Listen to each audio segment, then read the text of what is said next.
الحمد لله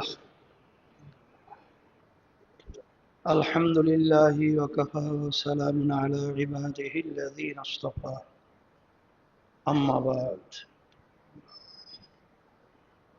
فأعوذ بالله من الشيطان الرجيم بسم الله الرحمن الرحيم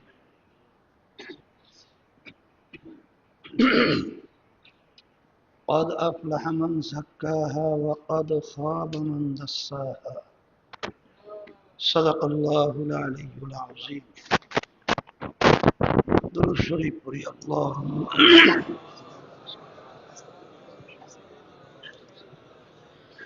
وحبيبنا صلى الله عليه وعلى آله اللهم صل على سيدنا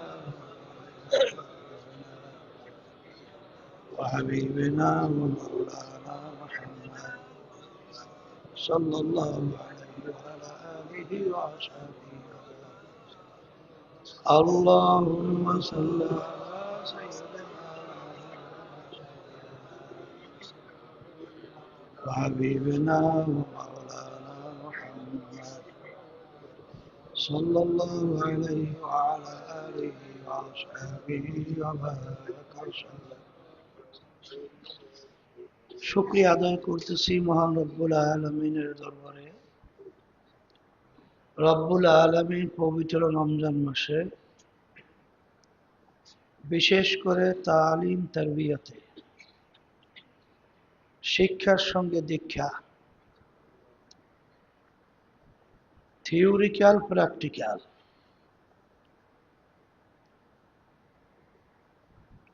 রোজা শব্দের অর্থ বিরত থাকা, শুধু খানা পিনার থেকে বিরত থাকার নামই রোজা না। চোখের সাথে রোজার সম্পর্ক, কানের সাথে রোজার সম্পর্ক, জিহ্বার সঙ্গে প্রতিটা অঙ্গ প্রত্যঙ্গের সঙ্গে রোজার সম্পর্ক। তো এখানে আল্লাহ রাব্বুল আলামিন রোজা যেভাবে রাখা দরকার সেইভাবে রাখার একটা পরিবেশ যারা বিশেষ করে তালিম তারবিয়াতে আছেন আল্লাহ রাব্বুল আলামিন সুযোগ করে দিয়েছেন। এখন যে যত বেশি কামাই করে নিতে পারবে সে তত লাভবান হবে।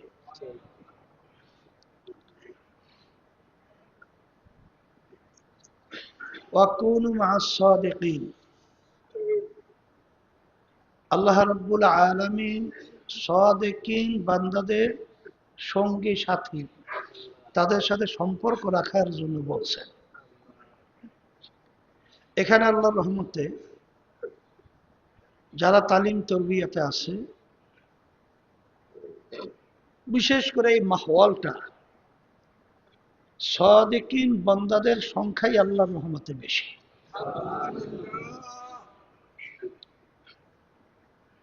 আর আমরা তো সবসময় শুনেই থাকি যে সোহবাতে সালেহ তোরা সালেহ কুনা, সোহবাতে তালেহ তোরা তালেহ কুনা, এক জামানা সোহবাতে বা আউলিয়া বেহতারা সদ সালে তাআত বেরিয়া।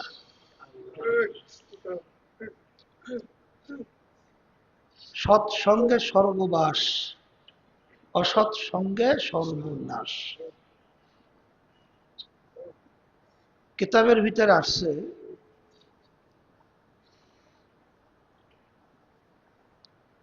খারাপ চরিত্রের একটা লোকের সঙ্গে তুমি সম্পর্ক দোস্তি বন্ধুত্ব না বানাইয়া গর্তের ভিতর থেকে একটা বিষাক্ত সাপের সঙ্গে বন্ধুত্ব তৈরি করো। কেন? গর্তের সাপ বিষাক্ত তোমাকে যদি আঘাত করে, যদি হায়াত না থাকে, তুমি দুনিয়া থেকে বিদায় হও, ঈমান যদি থাকে, শহীদি দরজা পেয়ে বিনা হিসাবে বেহেশতে যেতে পারবা। আর যদি একটা খারাপ চরিত্রের লোক, আল্লাহ মাফ করুক, যদি তোমাকে ধ্বংসন করে, এক পর্যায়ে আল্লাহ মাফ করুক তোমার ঈমান হারা হয়ে যেতে পারে। আর যদি তোমার ঈমান হারা হয়ে যায়, আল্লাহ মাফ করুক চিরতরে তুমি জাহান্নামে হয়ে যাবা। এই জন্য সাদিকিন বান্দাদের সঙ্গী হওয়াটা,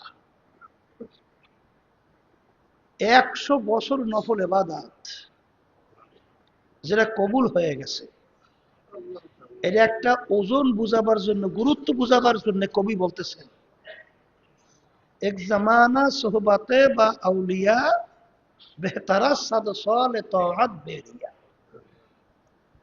100 বছর নফল ইবাদত কবুল হয়ে গেছে, এর চেয়ে উত্তম তুমি যদি অল্প সময় একজন সাদিকিন বান্দাদের সঙ্গে সাথী সম্পর্ক তার সঙ্গে রাখতে পারো। তা আল্লাহর খাস মেহেরবানিতে এই পরিবেশের মধ্যে আল্লাহ রাব্বুল আলামিন এই সুযোগ আমাদেরকে করে দিয়েছেন, আলহামদুলিল্লাহ। সোহবাত, সম্পর্ক, সংস্পর্শ এমন এক গুরুত্বপূর্ণ বিষয়। আপনারা জানেন যে হানজালা রাদিয়াল্লাহু তাআলা আনহু, তিনি রওনা করছেন ওই যে আল্লাহ হাবিবের দরবারে খুব তাড়াহুড়া করিয়া। পথের মধ্যে ওমর ফারুক রাদিয়াল্লাহু তাআলা আনহুর সঙ্গে, আবু বকর সিদ্দিক রাদিয়াল্লাহু তাআলা আনহুর সঙ্গে দেখা। বলতেছেন কোথায় রওনা করছে হানজালা? কাল আল্লাহ রাসূল সাল্লাল্লাহু আলাইহি ওয়াসাল্লামের কাছে। কেন? কলে আমি হানজালা তো মুনাফিক হয়ে গেছি। কবে তুই মুনাফিক হইল কিভাবে?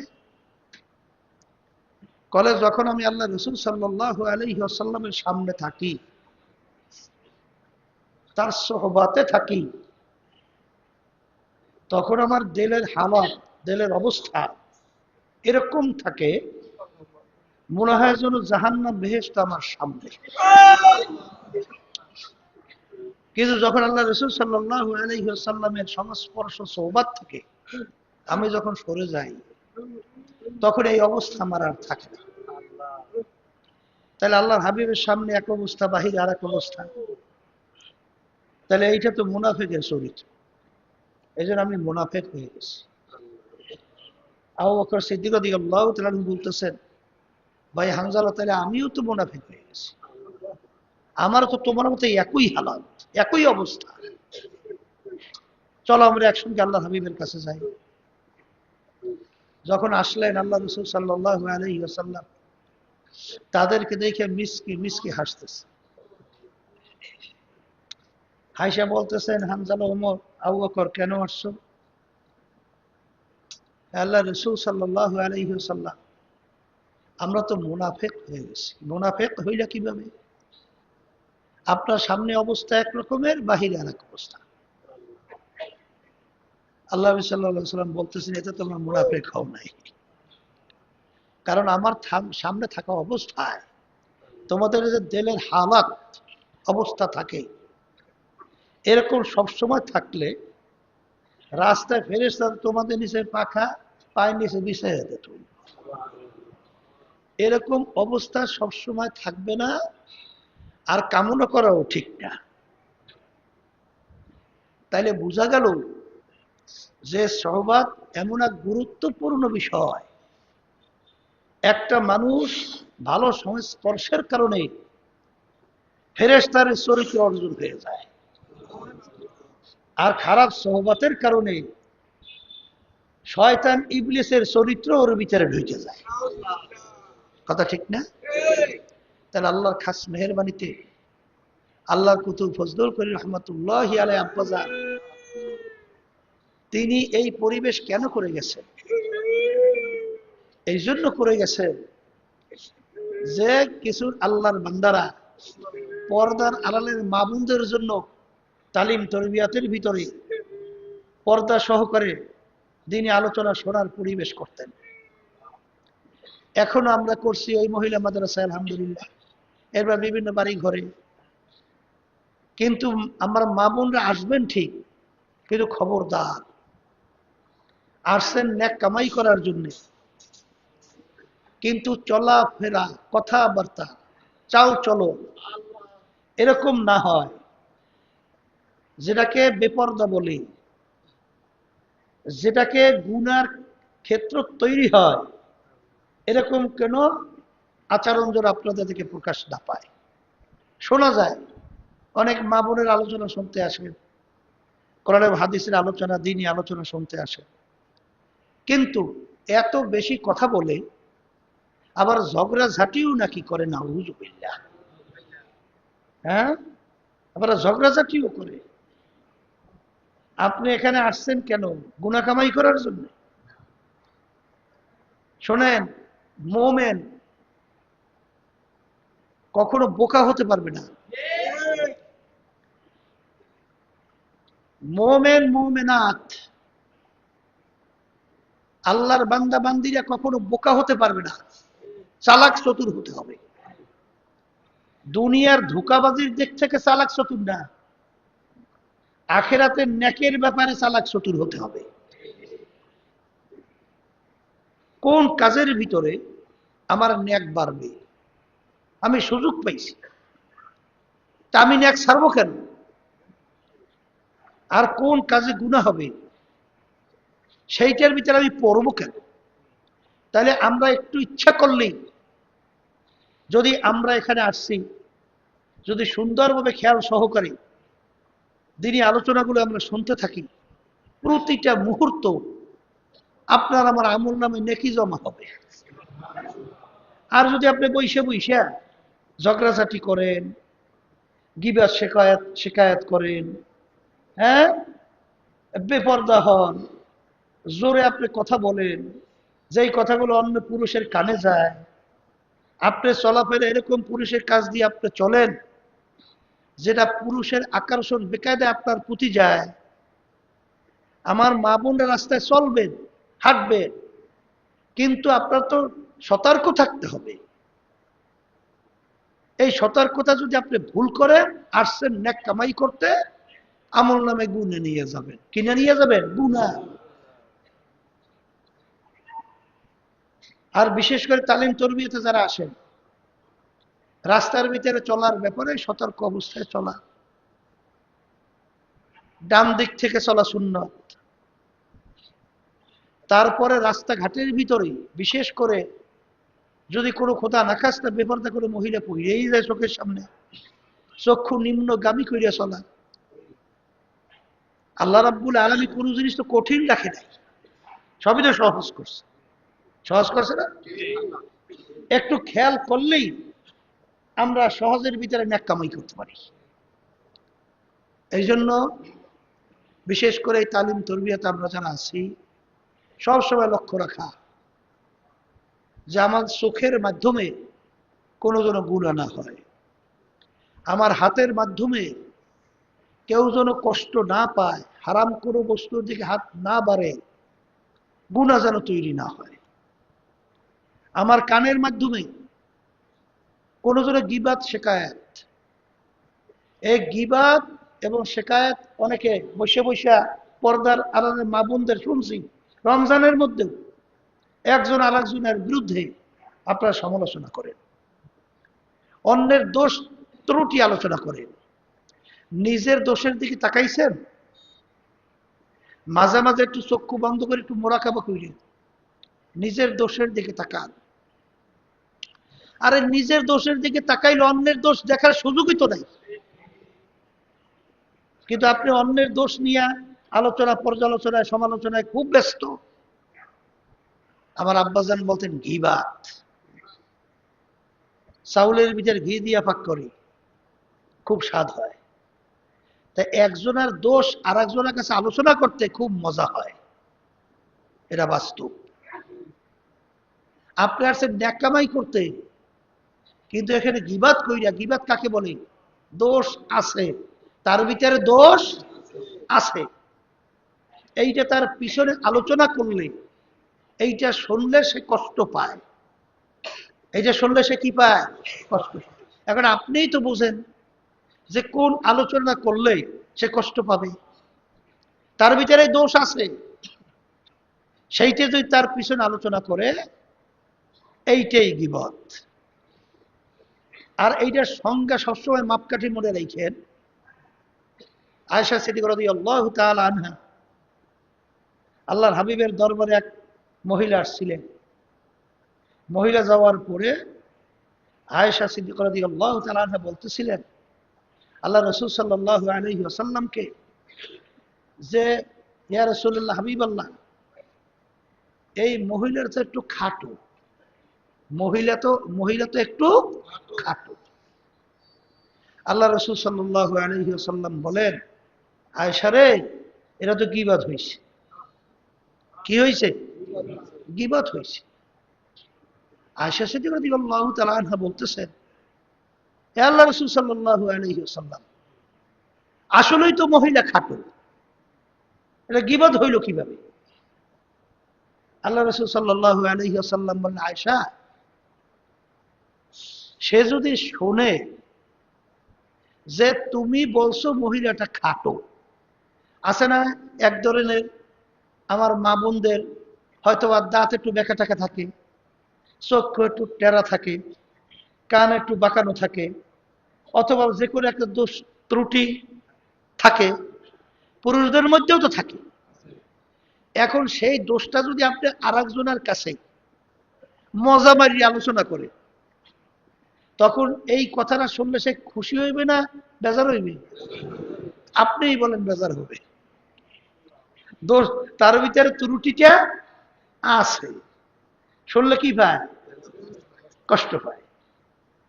তাহলে তার ভিতরে দোষ আছে, এইটা যদি তার পিছনে আলোচনা করে, তাইসা তুমি যে বলছো মহিলাটা খাটো, এই খাটো তো বানাইছেন আল্লাহ। কে বানাইছে? আল্লাহ। তারা মহিলা যদি শোনে যে আমাকে খাটো বলছে, তখন তার মনে খুশি লাগবে না, কষ্ট লাগবে। এইটার নামই হলো গীবত। দোষ আছে, তার পিছনে আলোচনা করলে শুনলে কষ্ট পায়, এইটার নাম হলো গীবত। আর দোষ নাই, এইটা যদি কেউ আলোচনা করে, এইটার নাম হলো তুহমাত। এটার নাম কি? গীবতের চেয়ে ভয়াবহ।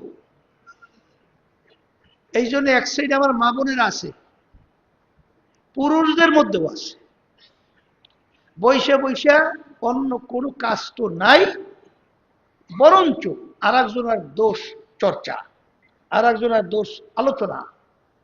এখন তো বর্তমানে আল্লাহ মাফ করুক, দোষ নাই, তারপরও সেটা দোষ বানাইয়া খুব মজা মাইয়া তারপর খুব আলোচনা করে শান্তি পায়।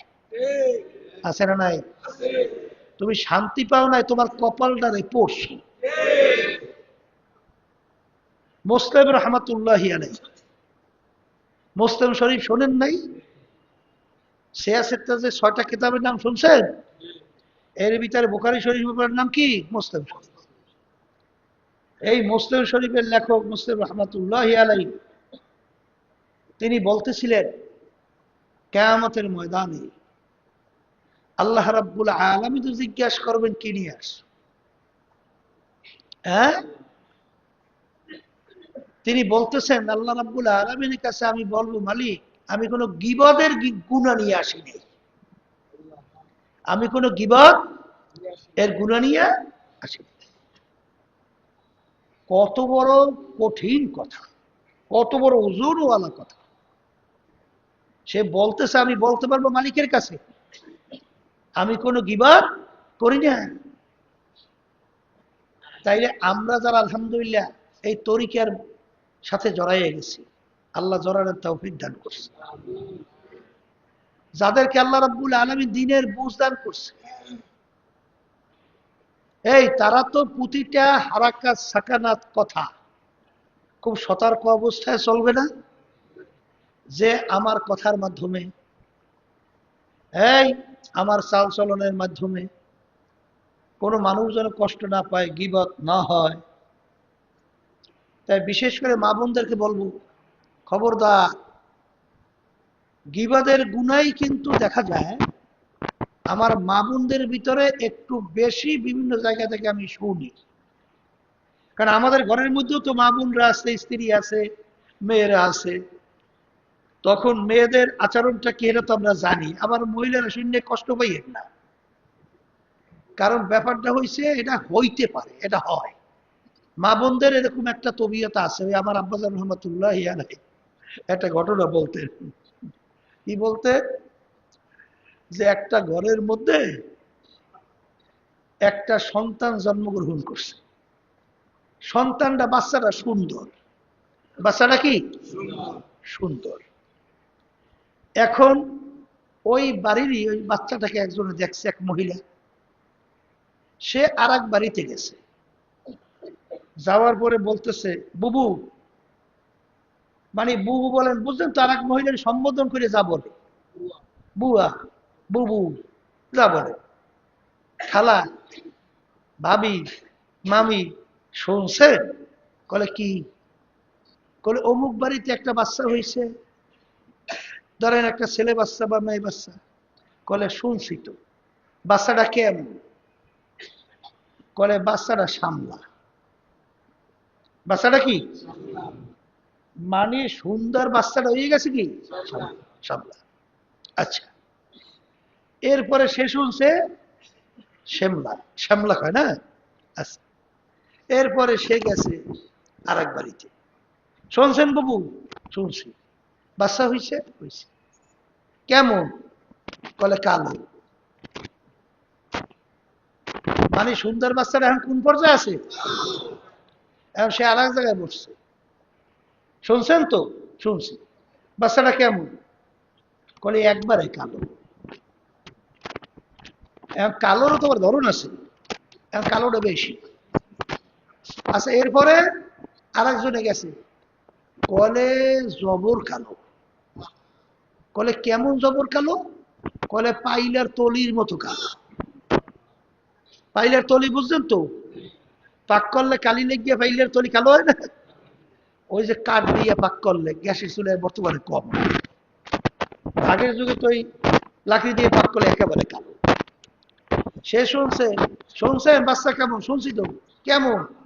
বলে এমন কালোর কালো, কাউয়া উঠে আর পড়ে, কাউয়া উঠে আর পড়ে।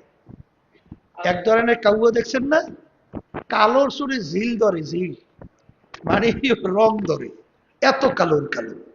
তো এখন সুন্দর বাচ্চাটা কি হয়েছে? কাউয়া উঠে আর, মানে ঘটনাটা বুঝেন নাই বুঝি। ঘটনাটা হয়েছে ওই বাচ্চারা যে সুন্দর, আর একজন আর তো এইটা আর বলতে কষ্ট হয়। কথা বোঝেন নাই?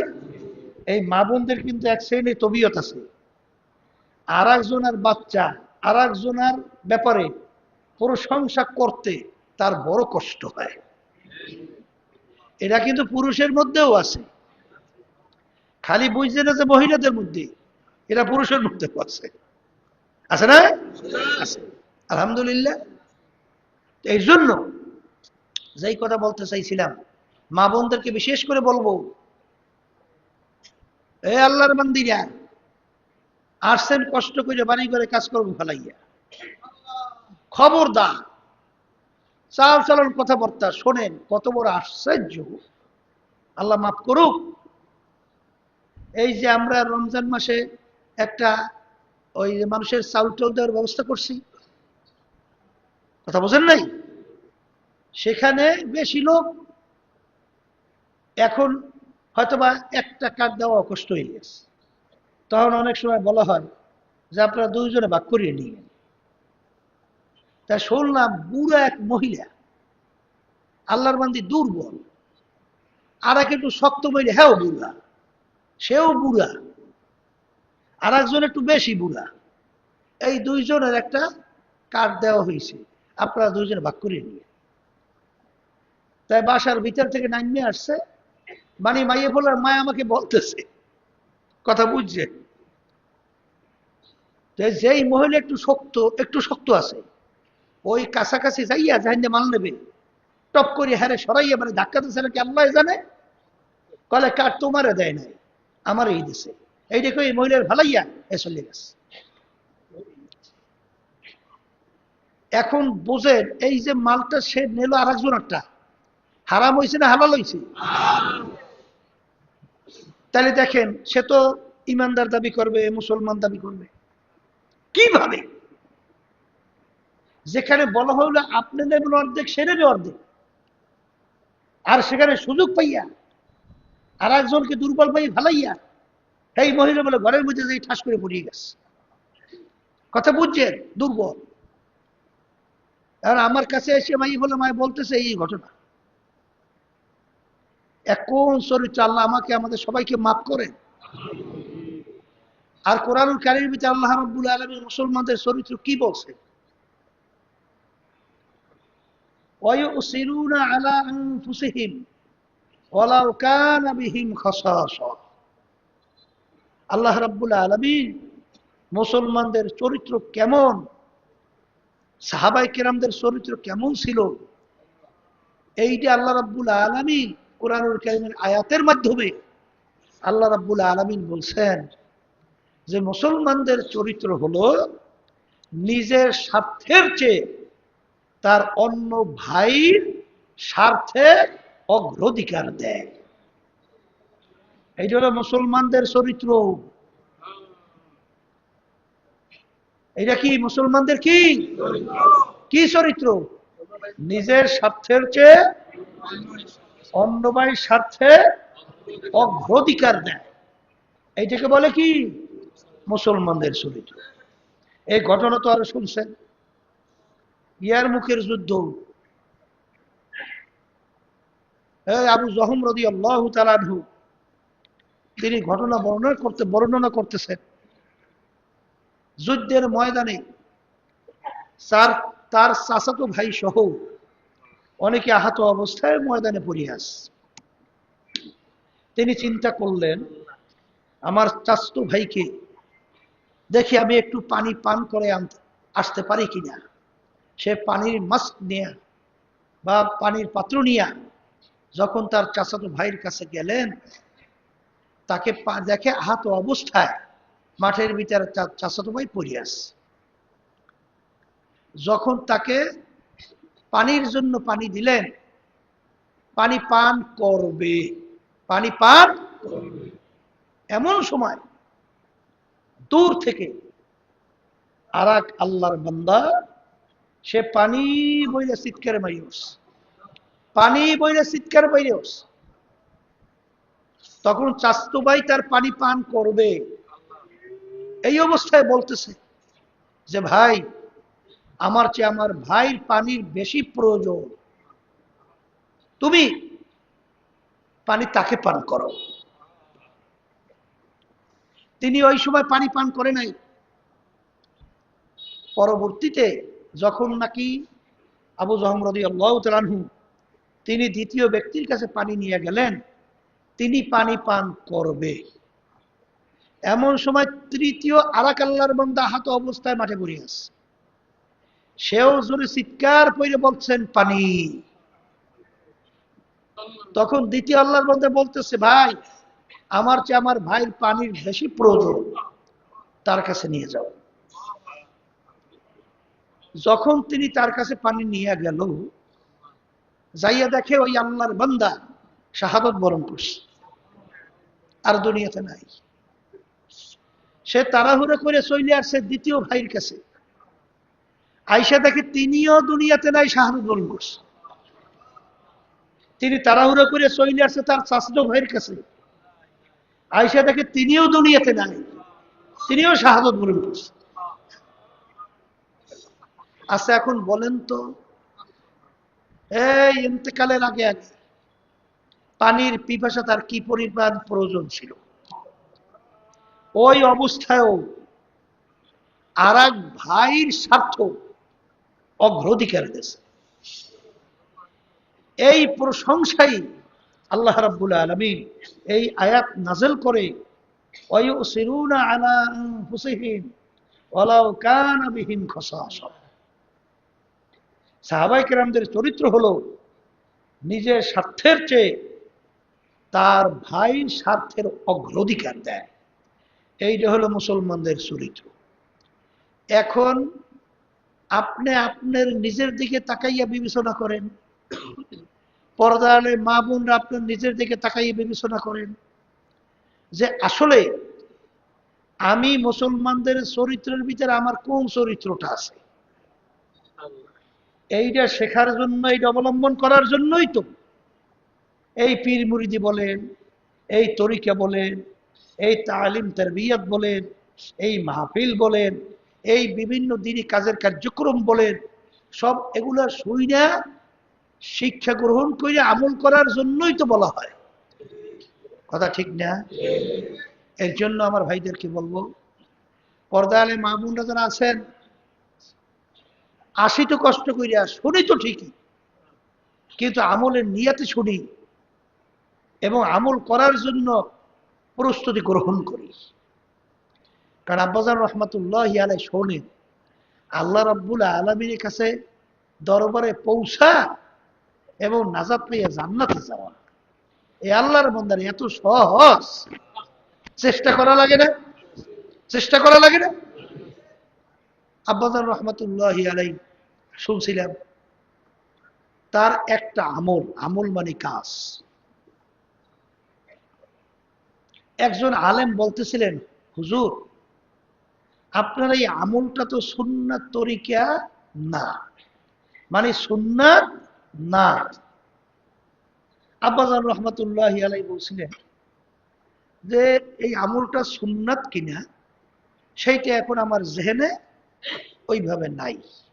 তবে আসাতিজায়ে কেরাম, ওস্তাদরা যখন নাকি পড়াইতেন কোরআন এবং হাদিস এবং দ্বীনি আলোচনা, যখন কেতাব আমাদেরকে পড়াইতেন, পড়াবার সাথে সাথে ওই আমলটা নিজের 3.5 হাত বডির ভিতরে বাস্তবায়ন শুরু করতাম। আল্লাহু আকবার। মানে শুনছে তো আমল করা শুরু করছে। তাহলে আমার এখন স্মরণ নাই যে এই আমলটা সুন্নাত কিনা। পরবর্তীতে তাহকিক করে দেখা গেল আব্বাজান রহমাতুল্লাহি আলাইহি যে আমলটা করতে, এটা সুন্নাত হিসাবে প্রমাণিত হয়েছে। কথা ঠিক কিনা? হে আল্লাহর বান্দারা, পর্দা আলে মা বোনেরা, অনেকে আমরা বহু বছর পর্যন্ত ওয়াজ নসিহত শুনি ঠিক, তালিম তরবিয়াতে আসি ঠিক, গতানুগতিক অভ্যাস এইভাবে তৈরি করেন না। সবসময় আল্লাহর কাছে দোয়া করতে থাকেন, আল্লাহ আপনি আমাকে তৌফিক দান করেন, মালিক শেখা অনুযায়ী, কোরআন এবং হাদিস অনুযায়ী আমল করার তৌফিক দান করেন। কারণ আপনার আমার কি শক্তি আছে যে কোন আমল যেটা আল্লাহর কাছে মাকবুলিয়াতের দরজায় পৌঁছে, হ্যাঁ, এটা আপনার আমার দ্বারা কোনোদিন সম্ভব হয়? কিন্তু যেই আল্লাহর বান্দাবান্দির প্রতি আল্লাহর দয়া, মায়া, রহমতের নজর আসে, ওই বান্দাবান্দির জন্য সম্ভব হয়। এই জন্য তো আল্লাহর ওলিরা দোয়া করতেন না, তাআতু তৌফিক তাআত হামজাতু, তাআতু তৌফিক তাআত হামজাতু, ইয়া মানাত ওয়া ইজাবাত হামজাতু। ছোট মায়ের দুধ পানকারী বাচ্চা,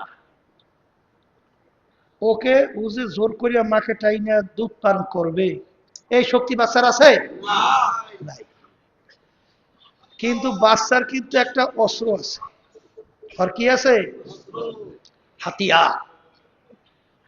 ওর যখন দুধের প্রয়োজন হয় তখন ও ওয়া ওয়া করে কান্না শুরু করে। তখন মা কি বাচ্চার কান্না শুনলে হুঁশ থাকে? দেখছি তো। সুবহানাল্লাহ, সুবহানাল্লাহ। মায়ের সঙ্গে বাচ্চার সঙ্গে মালিক কেমন সম্পর্ক তৈরি করছে। আমার আব্বাজান রহমতুল্লাহি আলাইহি ঘটনা শুনাইতেন যে অনেক সময় সফর থেকে আসতাম, আসার পরে রাত্র অনেক হয়ে গেছে, এখন ছোট বাচ্চাও আলহামদুলিল্লাহ আমার আছে। এখন মাও তো দুর্বল, মানে আমার আম্মার কথা বলতেছে, বাচ্চা কোলের পাশে নিয়ে ঘুমাইতেছে, আমি এত ডাক দেই, আর যে আমাকে এত মোহাব্বত করে, বলতে গেলে আব্বাসের উদাহরণ দিয়েছিলেন, মনে হয় তার যত ক্ষতি হোক ওই ক্ষতি মাইনা নিয়া, মানে আব্বাজান রহমাতুল্লাহ আলাই যেন খুশি থাকেন সেইভাবে সে আচরণ তার ব্যবহার ছিল। আব্বাজান বলতেছেন আমাকে এত মায়া করে, এত মোহাব্বত করে, আমি তাকে এত ডাকি, ডাক দেওয়ার পরে মানে ডাকে সারা দেশে মুহূর্তের ভিতরে আবার ঘুমিয়ে পড়ছে। মানে শরীরও দুর্বল আর ঘুমও খুব চাপ, ডাক দেশে খবর নাই। আর আব্বাজান রহমতুল্লাহ আলাই চিন্তা করেন যে আমার মালিক যে এত বেহুশা মানুষ, এত বেহুশ আর এত দুর্বল মানুষ, এই ছোট বাচ্চাটা, এই বেহুশা মানুষ কিভাবে বাচ্চাটাকে লালন পালন করে? এই বাচ্চাটা পেটের নিচে, পিঠের নিচে পইরেই তো চ্যাপ্টা হয়ে যাওয়ার কথা, হুশই নাই। বাচ্চাটা পাশে ঘুমিয়ে গেছে, তা ঘুরতে পারে না ঘুমের মধ্যে। তার আব্বাজান রহমতুল্লাহ আর কোনো ডাক না দিয়া পাশে পাশে শুয়ে পড়ছে। শুয়ে পড়ার পরে আব্বাজান ওই খেয়াল করতেছেন, মোরাকাবা করতেছে, চিন্তা করতেছে যে তুমি এই বাচ্চার লালন পালন করি, এই দুর্বল মানুষ, এত বড় বেহুশা মানুষ বড় করো কিভাবে? এই বাচ্চাটা বড় হয় কিভাবে? আব্বাজান রহমতুল্লাহ শুয়ে শুয়ে চিন্তা করতেছে। হঠাৎ বলে বাচ্চাটা একটু কুন কুন করে শব্দ করছে। কোন কোন শব্দটা মনে হয় 2-3 চাহিদা তো দূরে যায় নাই। ওই আস্তে একটু, বাচ্চা বোঝে না, ছোট বাচ্চা কত রূপা শব্দ করছে, একটু কোন কোন করে করছে। ওই বেহুশা মা ওই একটু কোন কোন শব্দ শুনিয়া তাস করে লাফাই উঠতে বাচ্চাটাকে ধরছে।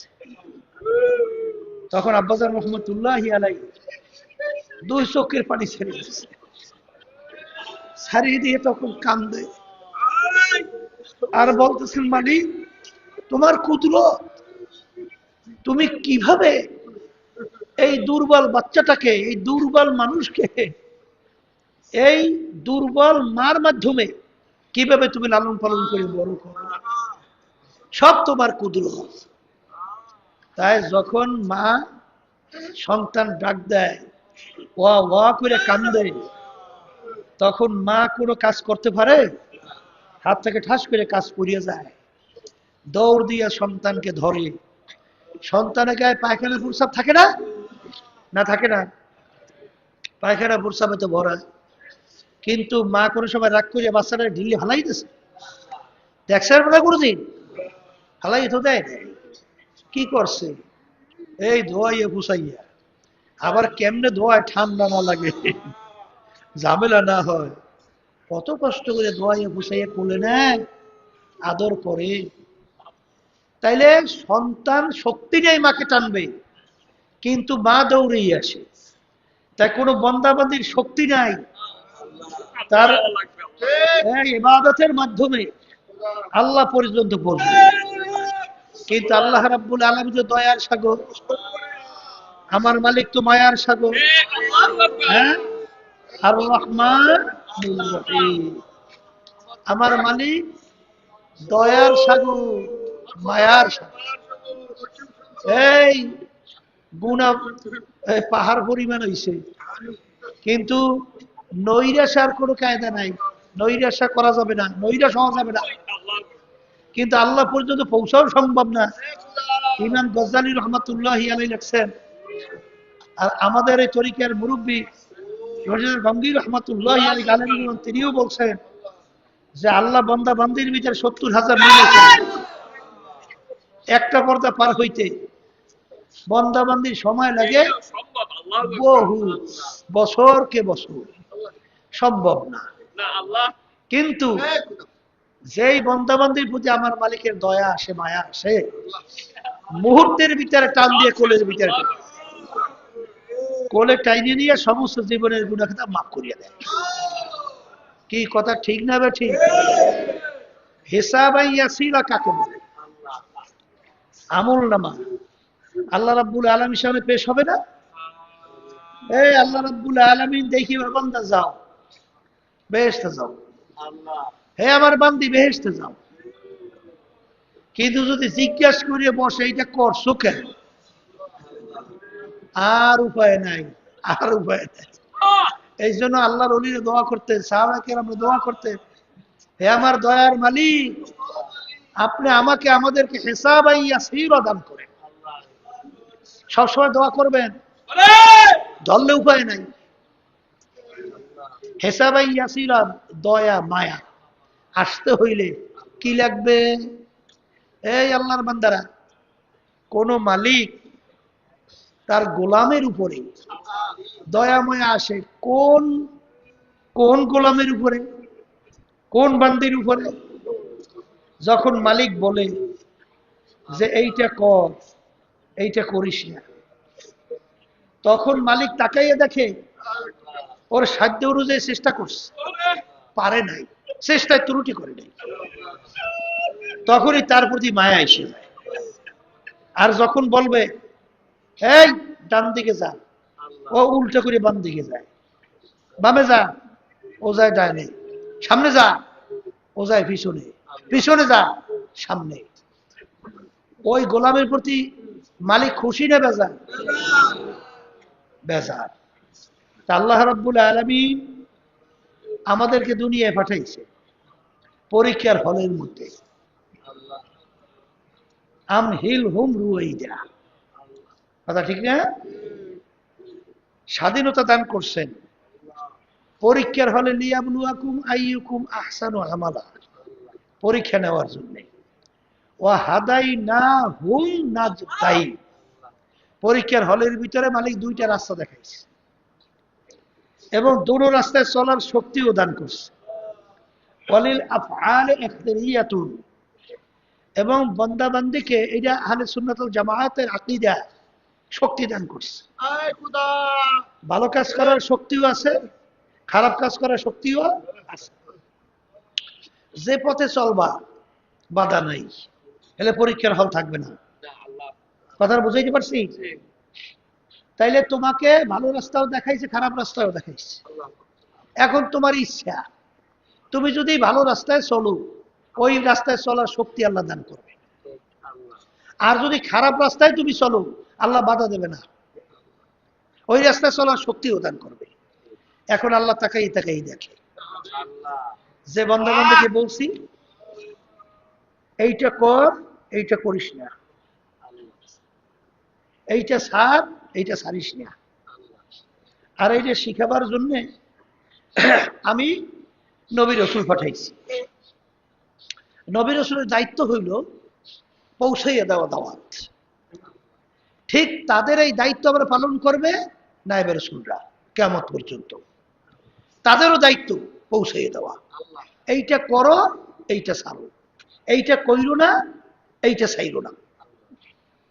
কে মানবে বা কে মানবে না, এ দায়িত্ব জোর করিয়া মানানো, এটা কিন্তু নবীদেরও নাই, রসুলদেরকে আল্লাহ দেয় নাই, আর আলেম ওলামা নায়েবে রাসূলদেরকেও দেয় নাই।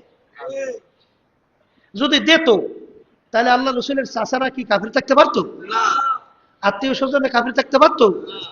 বরং আল্লাহ রসুল সাল্লাল্লাহু আলাইহি ওয়াসাল্লাম যখন পেরেশান হয়েছেন, আল্লাহ আয়াত কি নাযিল করেছেন?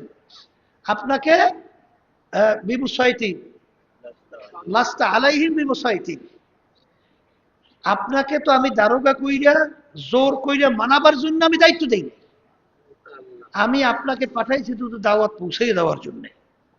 ওরা মানে বা না মানুক, এ দায়িত্বটা আমার। দায়িত্বটা কার? এই জন্য আল্লাহ বলতেছেন আমার, তা আমাদের দায়িত্ব, হক্কানি ওলামায়ে কেরাম নায়েবে রাসূলদের দায়িত্ব, কোরআন এবং হাদিস অনুযায়ী আমাদেরকে বলা, আমাদেরকে পথ দেখানো।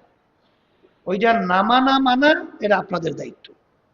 এখন কথা হইল, আল্লাহর রহমত আসতে হইলে আল্লাহর হুকুম অনুযায়ী চলা লাগবে না? লাগবে। এই জন্য দেখবেন যে আব্বাজান রহমাতুল্লাহ আলাই বলতেন যে বাজার, একটা উদাহরণ দিয়ে বলতেন যে আপনার ওই যে রেডিও আছে না, মোবাইল মোবাইল মোবাইল ছোট্ট একটা বস্তু, ওর মূল্য কিন্তু 5 লাখ 4 লাখ টাকা দামও আছে। আবার মাদার গাছ দিয়ে আলমিরা বানাইছেন বিরাট বিশাল উঁচা বড়, ওর দাম 1000-1200 টাকা। তাই বড় বস্তু হওয়ার কারণে আর দাম বাড়ে নাই, কিন্তু ছোট বস্তু হওয়ার পরেও আর মূল্য বাড়ছে। এবার আর কারণ হিসাবে কি, ওই মোবাইলের ভিতরে এমন একটা শক্তি আছে, যে শক্তির মাধ্যমে তাম দুনিয়া সমস্ত সংবাদ ও ক্যাচ করতে পারে, ধরে নিয়ে আসতে পারে। কিন্তু এত বড় আলমিরা হওয়ার পরেও ওর ভিতরে এই শক্তিটা নাই।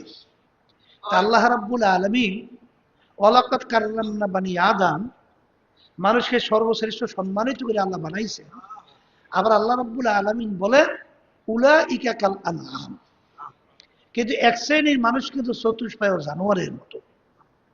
এখন মানুষ যে সম্মানিত হলো, এইটা বংশের দিক থেকে না, এইটা কোনো শিক্ষার দিক থেকে না, এইটা কোনো সম্পদের দিক থেকে না, এটা কোনো সৌন্দর্যের দিক থেকে না, এটা কোনো মাতুব্বারের দিক থেকে না, এটা কোনো ক্ষমতার দিক থেকে না।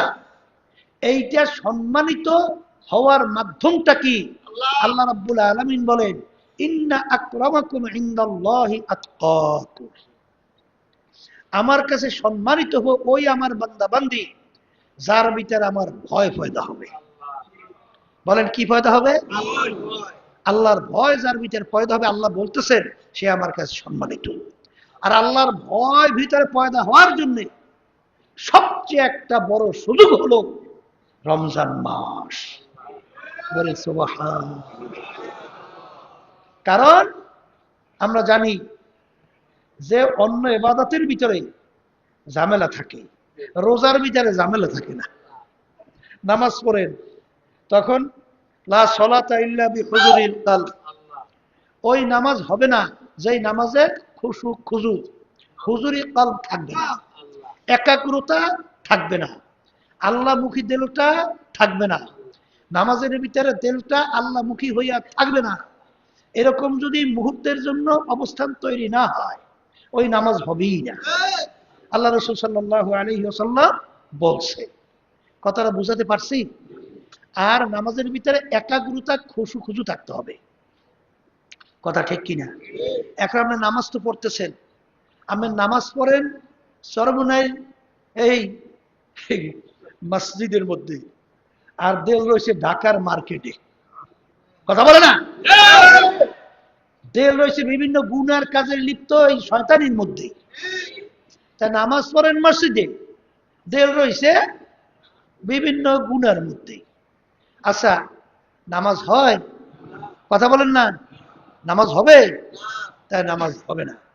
এখন আপনার ভিতরে আল্লাহর ভয় পয়দা করার জন্য রমজান মাসের রোজা, কিন্তু নামাজের ভিতরে বিভিন্ন ধরনের সমস্যা হইতে পারে, হজের ভিতরে মানুষ দেখার জন্য হইতে পারে, দান সৎকার ভিতরে মানুষকে দেখাবার জন্য হইতে পারে, কিন্তু রোজার মধ্যে এইটা দেখাবার কোনো সুযোগ নেই। কলে তাকি এই আল্লাহর বান্দা আপনি রোজা আছেন কিনা, এইটা আল্লাহ এবং আপনি ছাড়া কেউ বলতে পারবে? বলেন, কারো সাধ্য শক্তি আছে যে কেউ চ্যালেঞ্জ করে বলতে পারে তুই রোজাই, তুই রোজা বলতে পারবে? আমি ছাড়া বলতে পারবে না, আমি এবং আমার আল্লাহ। কারণ কি শোনেন, আপনি বাথরুমের ভিতরে ঢুকছেন, ওই বাথরুমের ভিতরে ঢুকে যদি পানি আপনি খাইয়ে ফেলান, কেউ দেখছে? আচ্ছা, আপনি পুষ্করে ডুবতেছেন, তখন ওই পুষ্করে ডুবির ভিতরে পানি পান করছেন, কে দেখছে? কেটা? কেউ দেখছে? তাহলে দুনিয়ার কেউ দেখে নাই। এই জন্য তার সমুলি আমার জন্য প্রতিদান আমি দেব। এই জন্য রমজান মাসের রোজার মাধ্যমে আল্লাহর ভয় ভিতরে পয়দা হওয়ার সবচেয়ে বড় মুখ্য সুযোগ। আল্লাহ আমাকে আমাদের সকলকে এই রমজান মাসের বরকতে, রমজান মাসের রোজার মাধ্যমে আমাদের ভিতরে আল্লাহর ভয় পয়দা হয়, আল্লাহ যেন ভয় পয়দা করে। সবাই বলে আল্লাহ। এখন দিলের ভিতরে আল্লাহর ভয় পয়দা হয়, ঠিক না? এখন কথা হলো, মানুষ যে সম্মানিত হবে ফেরেশতার চেয়েও, এইটা কিন্তু বংশের দিক থেকে না, শিক্ষার দিক থেকে না, ওই উদাহরণের দিকে এখন আমি যাব না। আল্লাহ রাসূল সাল্লাল্লাহু আলাইহি ওয়াসাল্লাম বলেন, আলা ওয়া ইন্না ফিল জাসাদি মুদগা ইযা সালুহা সালুহাল জাসাদু কুল্লুহু ওয়া ইযা ফাসাদাত ফাসাদাল জাসাদু কুল্লুহু আলা ওয়া হিয়াল কলব। আমি বলছি না, আল্লাহ রাসূল সাল্লাল্লাহু আলাইহি ওয়াসাল্লাম বলছেন। এই হাদিস কিন্তু বুখারী শরীফের হাদিস, মুসলিম শরীফের হাদিস।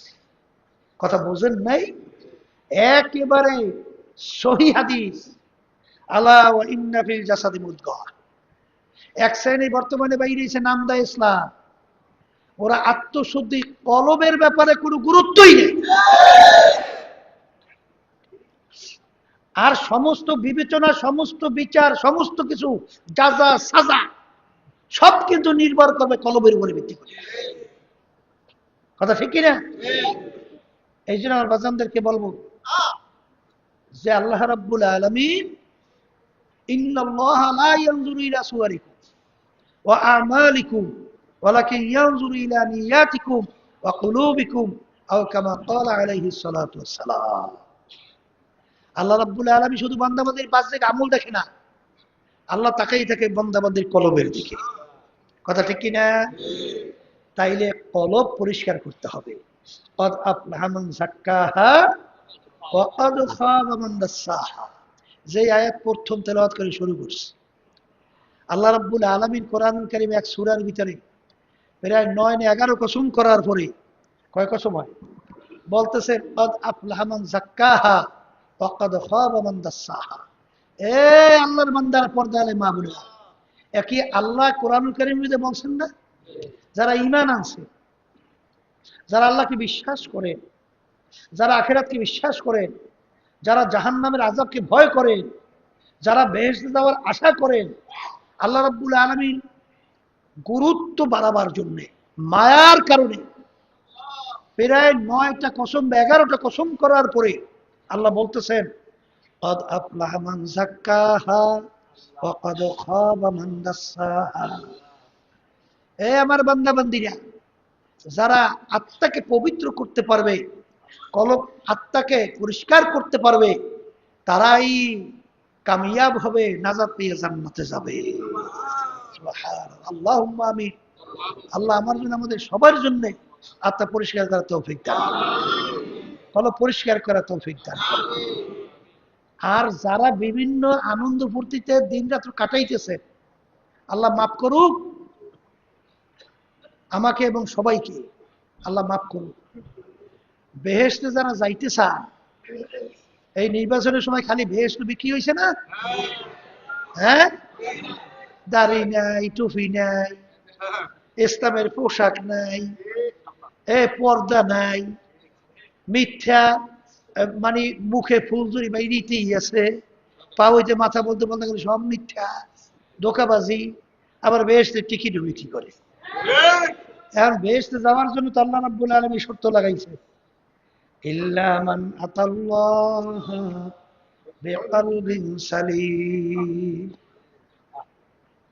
এক কোরআনুল কারীমে আয়াত শুনাইছি, আল্লাহ রাব্বুল আলামিন বলতেছেন, হে আমার বান্দা বান্দিরা, এই কলবে সালিম, পরিচ্ছন্ন স্বচ্ছ কলব ছাড়া আমার পবিত্র জায়গা বেহেশতের মধ্যে হবে না।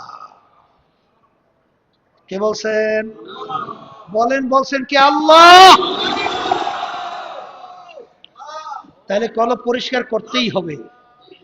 এখন তোমার কলবের রোগ থেকে মুক্ত পাইছো কিনা, হইছো কিনা বুঝবা কেমনে?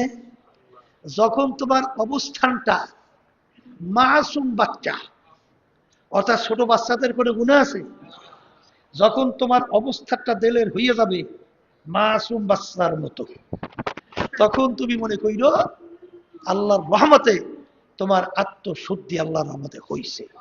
হইছে মানে কি? আগাইতেছে। আত্মশুদ্ধি তো কোনোদিন হবে না। কবরে যাইয়া মাপ পাওয়ার আগ পর্যন্ত, রুহটা বের হওয়ার আগ পর্যন্ত আত্মশুদ্ধি তো হবে না। হবে? কথা ঠিক না? ঠিক। কারণ এটা তো একেবারে মৌত পর্যন্ত চলবে না। হয়ে গেছে আত্মশুদ্ধি, হ্যাঁ, কি হয়ে গেছে? হয় না এত।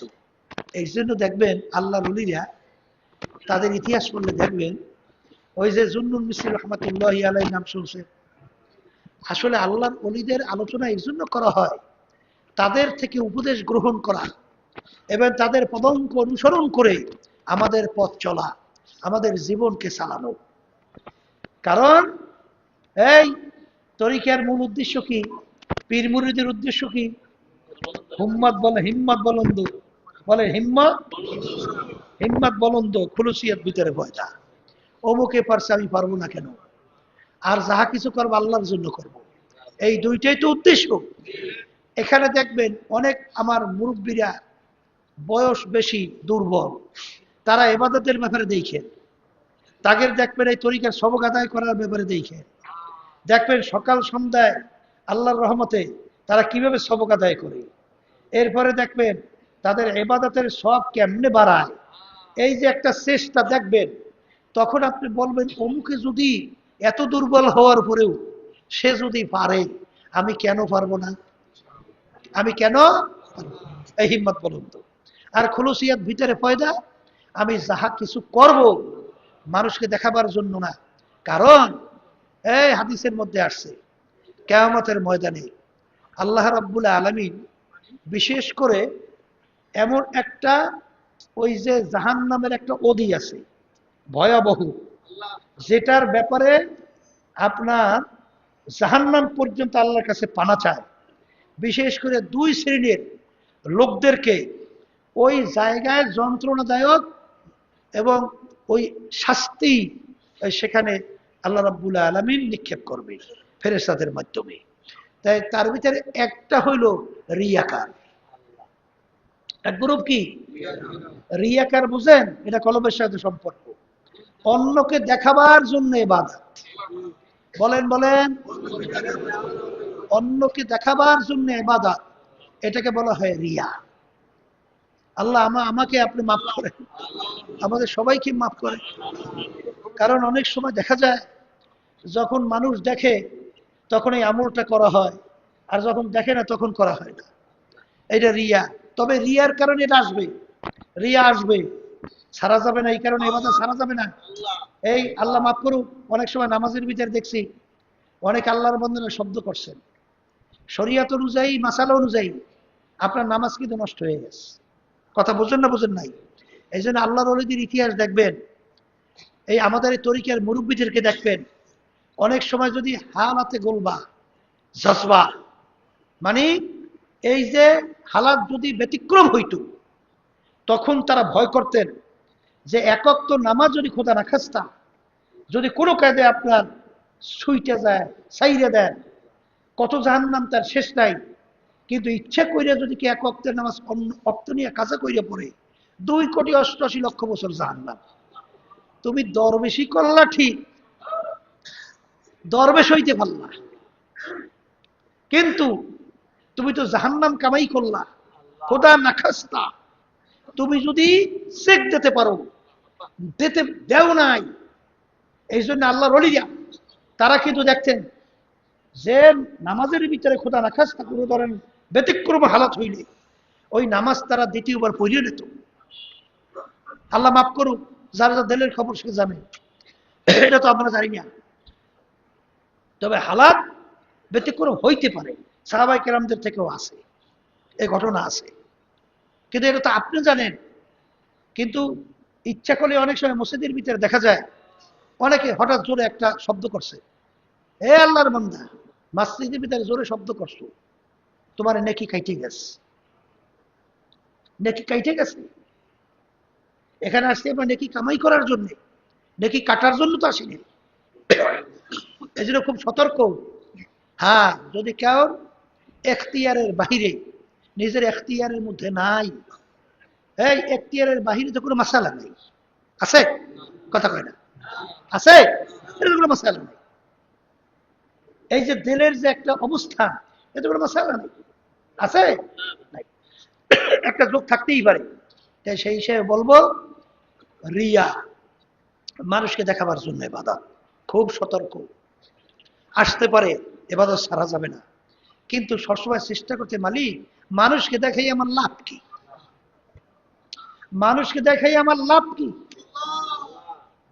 হ্যাঁ, হয়তো আমার নফসটা একটু খুশি হইবে, নফস আম্মারাটা একটু কি হইবে, খুশি, এটা হইতেই চায়, এটা হবে। আমার মানুষ যদি বলে লোকটা খুব আমুলি, লোকটা খুব আল্লাহরুলি, লোকটা খুব ভালো, লোকটা খুব জ্ঞানী, লোকটা খুব জাকিরি, লোকটা খুব অমুক, শুনলে তো একটু ভালো লাগে, এটা লাগবেই, এটা স্বাভাবিক কথা, ঠিক আছে না? এই জন্য রিয়া, এই রিয়া এইটা কিন্তু ইবাদত ওই জাহান্নামে চলে যাইবে। আর এক প্রকার হইল আলে, আরেক প্রকার কি আলে, কোন আলে, খৈরুল খেয়ারে খেয়ারুল উলামা, শাররুল সেরারে সেরারুল উলামা। যেই আলেম জানছে সেই অনুযায়ী নিজে আমল করে না, ওই আলেমের জন্য ওই ভয়ানক জাহান্নামের ঠিকানা আল্লাহ রাব্বুল আলামিন রাখছেন। আর রিয়াকারের জন্য আল্লাহ আমাকে রিয়া মুক্ত ইবাদত করার তৌফিক দান করে, আমাদের সবাইকে দান করে। আর ওই আলেম হইয়া যেটা অন্য মানে বদ হয়, খারাপ হয়, যেটা আলেমের চরিত্র না, যার ভিতরে আল্লাহর ভয় পয়দা হয় না, ওই আলেমকে ওই ভয়ানক কঠিন শাস্তি জায়গা ঘৃণিত আল্লাহ রাব্বুল আলামিন জাহান্নামীতে ওর জন্য নির্বাচিত করছে। আল্লাহ আমাকে মাফ করে। তাই এই কলবের রোগ এই দূর করার জন্যই, একটা মানুষ ভালো মানুষ হওয়ার জন্যই এই তরিকার যে মেহনত, এই তরিকার যে 5 ঔষধ আল্লাহর কুতুবেরা রেখে গেছেন, আল্লাহর রহমতে বাস্তবতা 100-র ভিতরে 100 আমরা পরীক্ষা নিরীক্ষা করে দেখছি, যারা ঠিক নিয়ম অনুযায়ী খেয়াল সহকারে এই সবকগুলো আদায় করতে থাকে। চরমনে অনেকে আমার ভাইরা আছে, আমার মুরব্বীরা আছেন, আমার যুবকরা আছেন, আমার পর্দালে মা বোনরা আছেন, অনেকে ঠিক তরবিয়াতে আসেন, চরমনে মাহফিলেও আসেন, কিন্তু আপনাদের আমলের ভিতরে কোনো পরিবর্তন আসে না। না আসার কারণ কি? এই তরিকার নিয়ম অনুযায়ী ঔষধ পালন অর্থ কি? ওই কলবের রোগ দূর হওয়া, আমলের ভিতরে পরিবর্তন আসা। এই জন্য বলবো, এই তরিকার সাথে জড়াইয়া আপনি এই তরিকার একটু ঔষধ পালন করেন। এটা তো আপনার নিজের জন্যই দরকার, এটা তো আমার জন্য না, আর একজনের জন্য না, দলের জন্য না, এটা আপনার নিজের জন্য দরকার। কারণ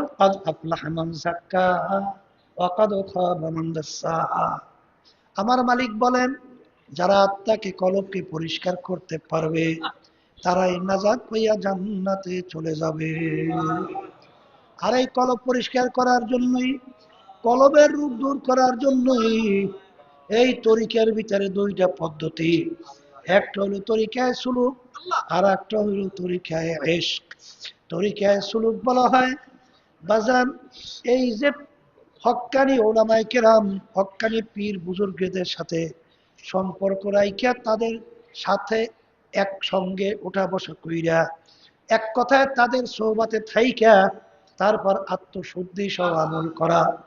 আর তরিকায় ইশক বলা হয় এই তরিকার যে ঔষধগুলো সিনার মধ্যে যদি আল্লাহর মারিফতের, আমার মালিকের জিকির এবং আমার মালিকের জিকিরের নূর যদি সিনার ভিতরে ঢুকিয়ে দেওয়া যায়, তাহলে আল্লাহর ফজল ও করমে দেখা যায় কলবের ভিতরে সমস্ত রোগ গুলা পুইরা সরকার হইয়া ওই কলবটা আল্লাহর ফজল ও করমে একটা স্বচ্ছ ঝকঝকে কলমে পরিণত হইয়া যায়। তখন ওই আল্লাহর বান্দা বান্দি তখন তার কলবের ব্যাপারে তখন তুই আমার মালিককে ডাক দেয় আর বলে, আর তামান্না দিল সে রুখসাত হো গই, আব তো আজা, আব তো খেলুয়া আ গই। হে আমার দয়ার মালিক, হে আমার মাহবুব, হে আমার মাসুক, আপনি একটু দয়াময় করে আমার কলমের দিকে তাকাইয়া দেখেন। আমার কলমটা এখন তাকাব্বুরি থেকে পরিষ্কার হয়েছে, হিংসা থেকে পরিষ্কার হয়েছে, রিয়া থেকে পরিষ্কার হয়েছে, হব্বে যা হব্বে মাল থেকে পরিষ্কার হয়েছে। হে আমার দয়ার মালিক, দয়াময় করে করে একটু আমার কলবের মধ্যে আপনি আসেন। তখন ওই বান্দা বান্দি তখন আমার মালিককে ডাক দেয়, বলে হে আমার দয়ার মালিক, গুনার বোঝা মাথায় নিয়া মালিক বড় আশা করে তোমার শাহী দরবারে হাত তুলছি, দয়া মায়া করে আমাকে মাফ করো, আমাকে দয়া মায়া করে তোমার খাস বান্দা বান্দি হিসেবে কবুল করে নাও। যখন বান্দা বান্দি আমার মালিকের ডাকের মতো ডাক দেয়, চাওয়ার মতো যখন চায়, আমার মালিক বড় দয়া মায়া। আর রমজান মাসের রোজা রইয়া যখন বান্দা বান্দি ইফতারের আগে আগে ইফতারের সামনে সাজাইয়া যখন আমার মালিকের দিকে তেলটাকে ঘুরাইয়া যখন অপেক্ষায় থাকে হুকুম আসবে ইফতারি করবে, আমার মালিক খুশি হইয়া ফেরেশতাদের সামনে ঘোষণা করে, ফেরেশতারা আমার বান্দা বান্দি সামনে খানা নিয়ে অপেক্ষা করে, খাইতে পারে কেন খায় না? ফেরেশতারা বলে, মালিক বান্দা বান্দি খাওয়ার সুযোগ শক্তি থাকা সত্ত্বেও খায় না কেন? কারণ মানে এখন আপনার হুকুম হয় নাই, এই জন্য অপেক্ষা করে। তখন আল্লাহ বলেন, হে ফেরেশতারা তোমরা সাক্ষী থাকো, বান্দা বান্দির শক্তি থাকা সত্ত্বেও খাইতে পারে খায় নাই, পান করতে পারে পান করে নাই। কারণ কি? আমার হুকুম এখনো হয় নাই। যেই বান্দা বান্দি আমার হুকুম পালন করার জন্য রোজা রাখছে, তুমি সাক্ষী থাকো, তোমরা সাক্ষী থাকো, ওই বান্দা বান্দির জীবনে সব গুণ আমি মাফ কইরা দিলাম। এই জন্য রমজান মাসের ইফতারির সামনে নিয়ে আমার মালিকের কাছে দোয়া করা লাগবে, এ আমার দয়ার মালিক,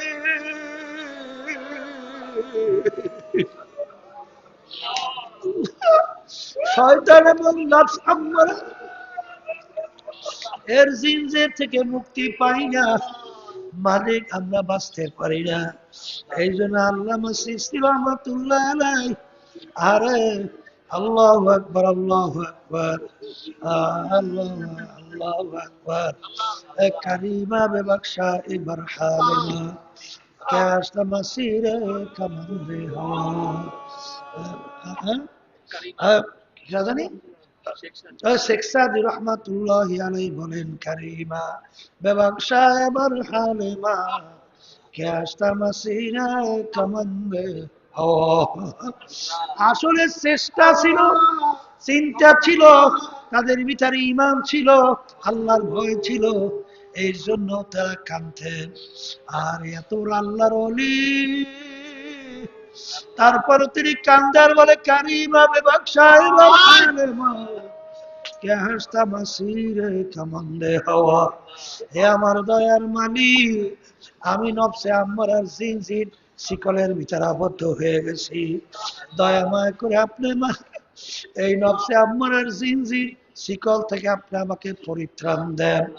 আসলে চিন্তাও নাই, চেষ্টাও নাই, যেই মামলার চেষ্টা নাই ওই মামলারও কিন্তু খালাস নাই।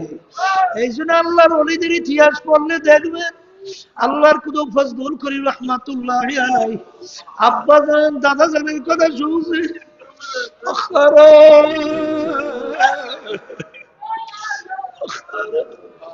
সব সময় কান্ত, আর সময় বলতো, মালিক আপনি যদি মাফ না করেন আমার কোনো উপায় নাই, দয়াময় করে আপনি আমাকে মাফ করে দেন। আরে কান্তের মাপ চাইতেন, আরে আমার মালিক তো বড় দয়ার, বড় মায়ার। লা তাকনাতু মির রাহমাতিল্লাহ, আমার মালিকের রহমত থেকে আর বঞ্চিত আল্লাহ মালিক করেন না। আমার মালিক ডাক দিয়া বলে,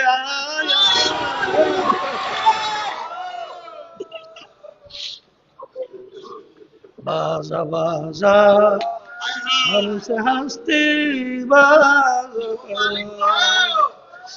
দরকার পুরস্তি বাজা ইধর গাহে मदरगाह नौमिदिनी सदबरागर तौबा शिकस्ती बाला। এই রমজান মাসে রোজাদারদেরকে নিয়ে আমার মালিকের কাছে দুই হাত তৈরা, দুই চোখের পানি চাইরা, দিলটাকে ভাইঙ্গা নরম কইরা মালিকের কাছে মাপ চাওয়ার মতো চাও। যদি চাইতে পারো আমার মালিক বঞ্চিত করবে না। আল্লাহ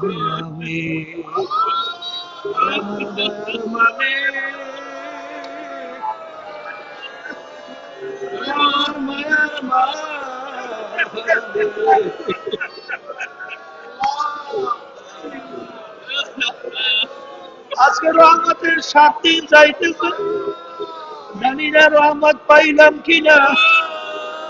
আমার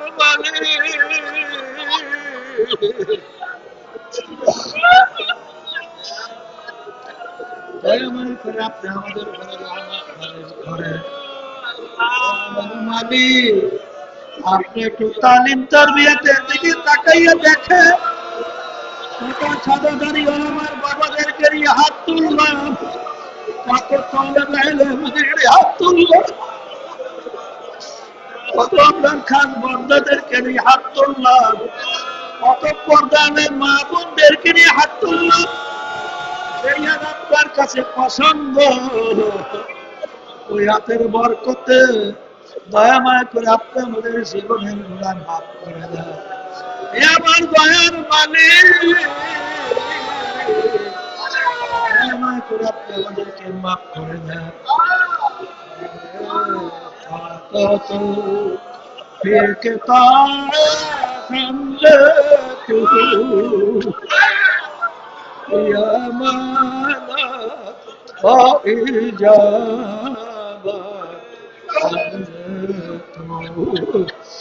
আল্লাহ আল্লাহ রহমত আপনি আমাদের নাযিল করেন, আপনার ভয় আমাদের ভিতরে পয়দা করেন। মালিক আমাদের কলবকে পরিষ্কার করে দেন।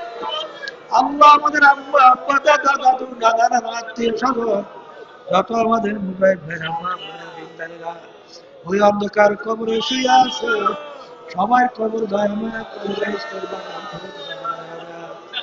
আল্লাহ আমাদের অসুস্থ সবাইকে সুস্থ করে দেন। সুবহান রাব্বিকা রাব্বিল ইজ্জাতি আম্মা